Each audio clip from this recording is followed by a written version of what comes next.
part 2 of the 4 series of coffee cups that I'm doing. Again, we're using the Robert Burridge Goop-Proof color wheel. I'm going to do this one in a dominant yellow or violet. So I take the arrow and I go to the dominant violet, and then I've got marigold and cadmium light green and compost blue one as my other colors. I can also put other colors in there too. That's not a hard, fast rule, but we're going to do basically those 4 and then add to them as we go. So I have the marigold here. I'll put that out. And I also have sketches that I've done for each one. This was going to be one that I just designed, and then I've got some other ones here too that will go. I'm going to do one and then I'll shut the camera off, and then I'll do part 3, the third one, and then the last one. And I've got it on a little swivel here, and this is how I work. I like to work on the floor because I can see a little bit better. And I do work on tables on smaller ones, but when I work on a little bit larger ones, I like to work on the floor.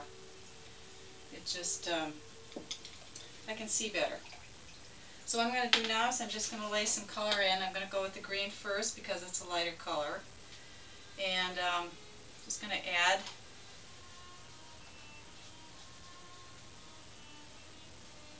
in the green here, checkerboard. Very light, not too worried about being perfect, but kind of get the idea. And I can always come back and get a little tighter later. But now I'm just going to put the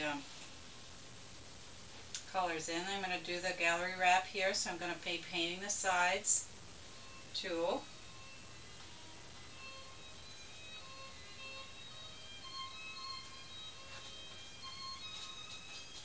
And again, I don't always have to have the green being just perfect, so I can even add a little yellow as I go.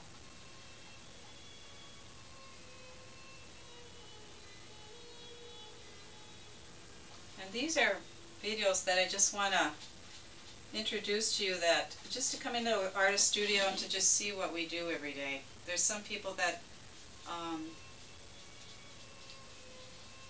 are by themselves like I am, and I come in and paint. And there are other artists that are with groups and they paint all the time in groups. But wherever you are, it's always good to paint. So I've added a little more yellow on this side just to add a little variety. And I don't get too fussy about what's going on here with the drips and all that. This doesn't bother me at all.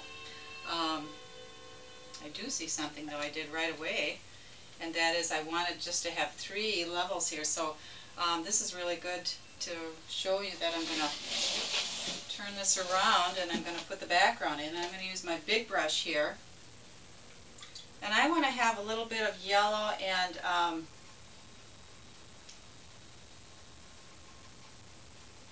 at the bottom here, just to add that a little bit different here and I'm just going right in here, this background, lay that in as yellow. It's going to be a lot of purple in here, but I also want to bring in some nice warms. Coffee cup is going to be predominantly purple, and I'm going to come in here, and this is just a base. I'm going to come in here later and add some more colors on top of this. Again, I'm going to do the sides. Can't forget the sides.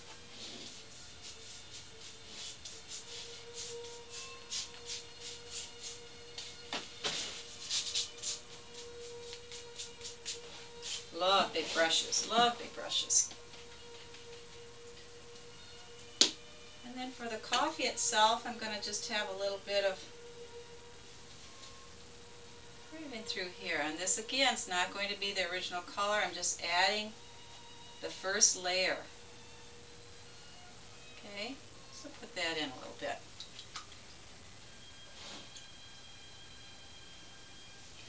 Painting upside down is always fun too. And I'm going to come in with the purple here.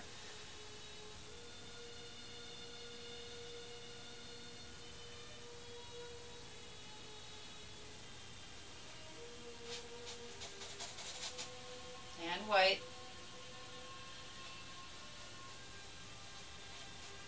I should be painting with my fingers because that's usually what I do.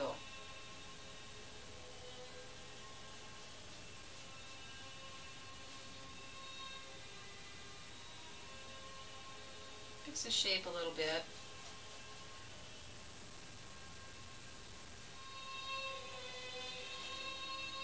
Add a little blue just to change it up a little bit. You don't always have to have everything just all purple, one big shape.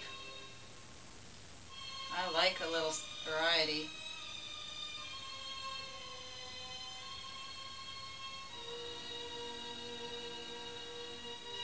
And I have cat hair, because my cat loves my studio, so I am always dealing with cat hair.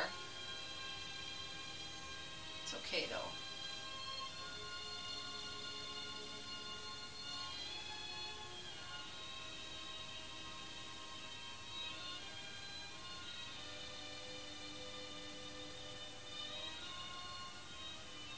I always like to have a variety of colors, so I'm going to come in on both sides here, and with purple on one, maybe a blue on another.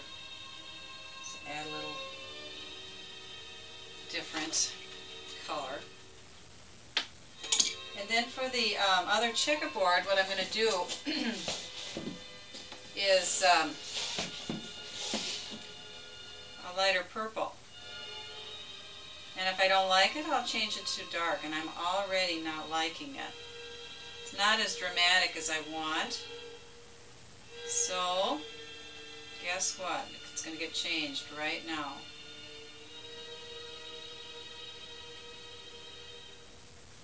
I kind of like the fact that there's a little bit of light color and dark color in here.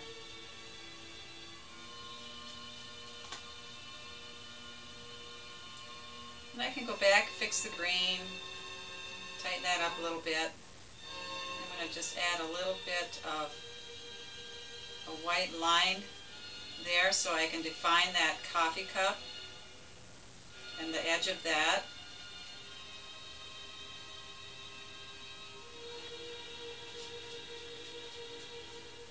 Already cooling it off over on this side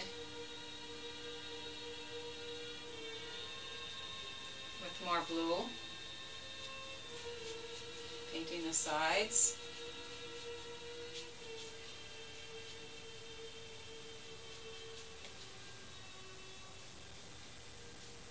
Not worried about those drips that are going in. Not a big thing.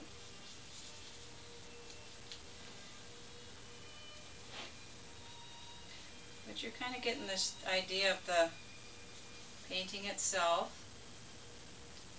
You have to work fast sometimes. When it starts to dry, you just add more water.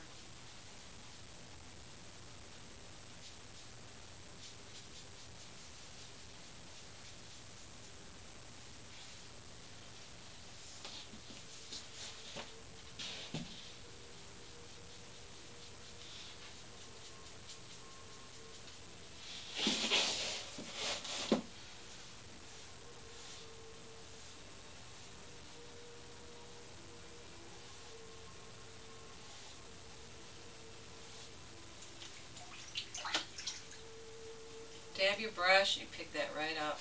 Not a big thing. Just adds a little bit more to background. I always like to come in and play around a little bit.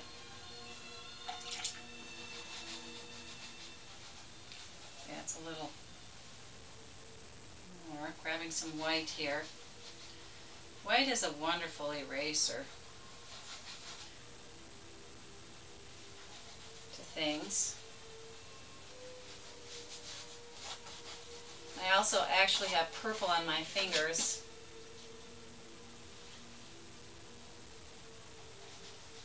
I just like to come in here and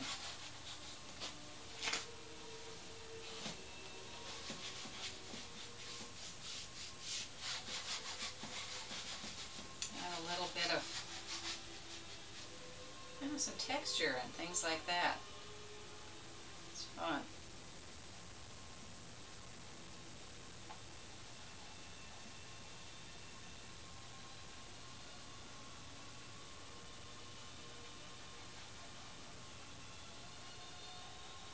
I am going to paint the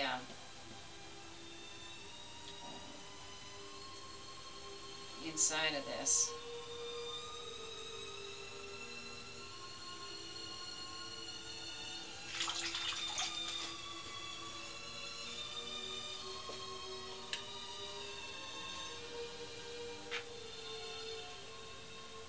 And then again, I've got the little steam going here, and I thought that I'd pick that up with some purple. And I'm not done with the background at all, but I don't want to lose these little circular steam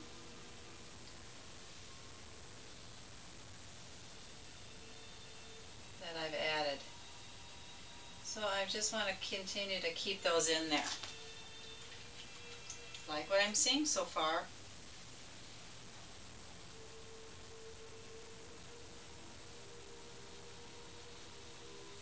Tone down some of that green. With each one you do, get a little better. Some fun things happening, like right now it's all bleeding together and I'm really liking it. It's not as tight. First one I did is always a little tighter than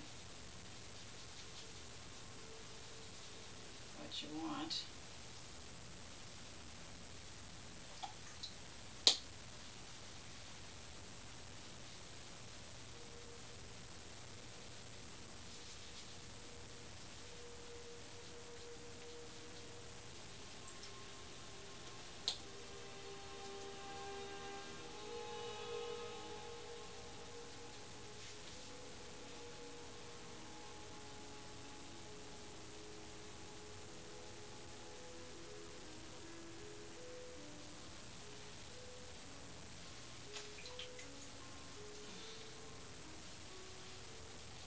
White.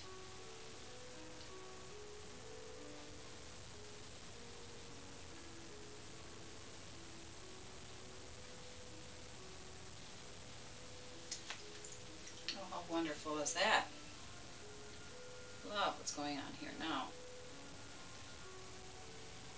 Water is just bringing the colors to the edge here and kind of doing a watercolor effect. I'm really liking it. I'm going to bring white down at the bottom here. The base. And I'm going to let that sit for a while and let it dry, and then I'm going on to the next one.